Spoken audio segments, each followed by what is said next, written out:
a normal yield curve, it's like the longer the maturity, the higher the rate. That's common sense. So if I'm going to lend somebody money for a month, I might charge a certain interest rate. But if I'm going to lend you money for 10 years, I want a much higher interest rate because there's a lot more risk, inflation, default, credit risk, who knows what. So a normal yield curve is upward sloping. The longer the maturity, the higher the rate.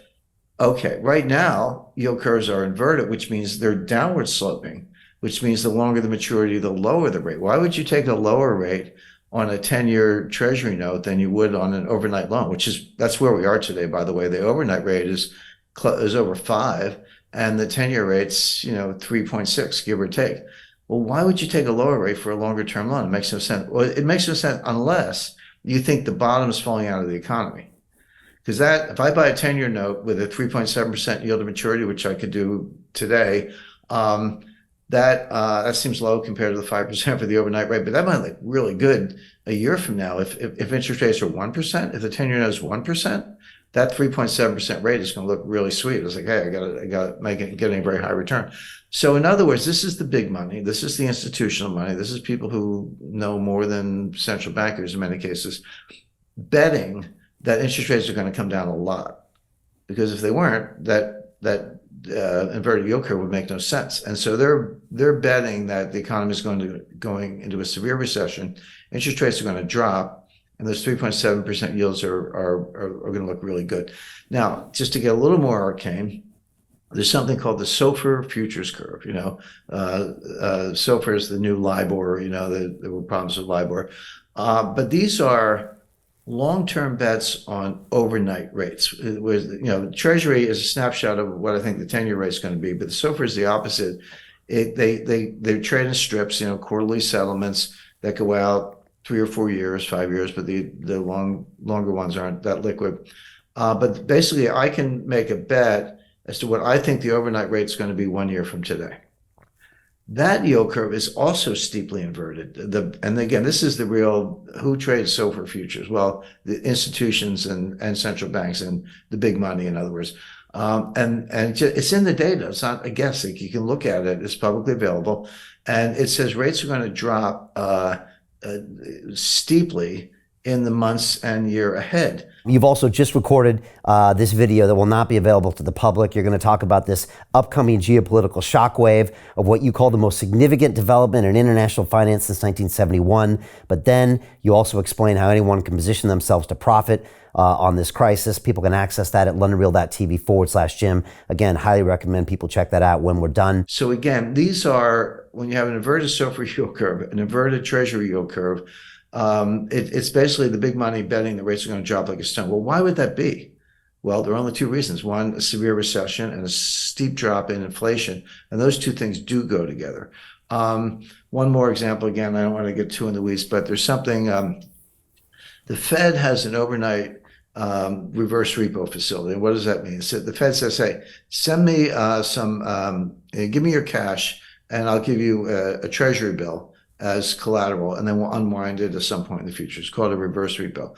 So I can call up the Fed, have them send me treasury bills as collateral, give them cash, and they'll pay me interest on that. It's a phone call. I don't have to do anything fancy. Okay.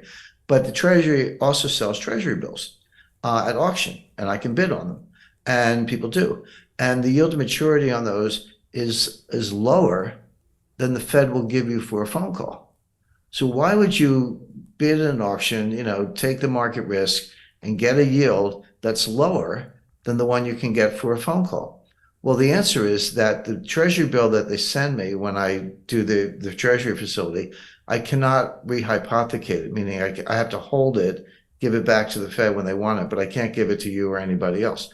Whereas if I bid at auction, I can take that bill, I can pledge it to UBS, UBS can pledge it to Deutsche Bank can pledge it to Barclays, and they do. So, but the reason I bid more aggressively for that and take a lower yield, I'm fighting for a lower yield instead of the higher yield I can get for free, is because I need the collateral. That's a sign that there's a collateral shortage, that banks are reducing their balance sheets, they're unwinding derivatives, et cetera. So sorry to be a little technical, Brian, but the point is when you look at two inverted yield curves and an auction rate that's lower than what you can get for a phone call, they all say the same thing. Rates are going down, the economy is going to crash, and there's collateral scarcity, and banks are tightening up their balance sheets. So they're all bad signs. Hey, do you want to profit from crypto? Then join my DeFi Academy. The Crypto DeFi Academy will help you create generational wealth. But don't take my word for it. Listen to my students. When I first got into crypto, I remember thinking to myself, I need to learn more. Brian Rose, learning crypto, learning DeFi, gotta do it. I am so grateful that I jumped in and did this. I had to break through some limiting beliefs that I can do this, that I can afford this, that I can be in this. It challenges the things that are deeply rooted within us. Joining DeFi Academy has been one of the best decisions I have made on my blockchain journey. This course was a life changer, a game changer, a huge eye-opener, coming from knowing practically nothing at the speed of the learning over 4 weeks was just fantastic. The information you provided in this class was invaluable. I feel far more confident in my next steps. You took complex concepts and made them easier to understand. What's different than so many other ones is it just doesn't tell you what to do. It actually makes you do it. This is for people who are serious about becoming traders. This is the way it should be done. I realized from this learning experience again that it is not about what you learn, but about who you learn it from. The energy was insane. I've never experienced such incredible energy on a live call. Brian Rose, you are a legend, my friend. It's the only thing in the market where you can get all information and learn everything what you need to know. Everything is so clear and so well done, and I am just forever grateful for this program. It made me feel so much more confident about crypto than I did before. I did not anticipate how passionate I was going to become about it. This course has been like a big learning experience for me, not just in the crypto space, but just an overall balance of life. What I've learned is, how to take ownership, of my life in a way that I really hadn't before. Yeah, you can't put a price on that, really. I would recommend it to anybody, top notch. Excellence does not come cheap. So if you want excellence, you got to pay for it, but it's so worth it. Pull the trigger. That's what this course is about. You're not going to regret it, really. It's amazing. Thank you, Brian and team. So what are you waiting for? Crypto is happening now. Click the link below, submit your application, and let me mentor you on how to create generational wealth and build the decentralized financial infrastructure of the future.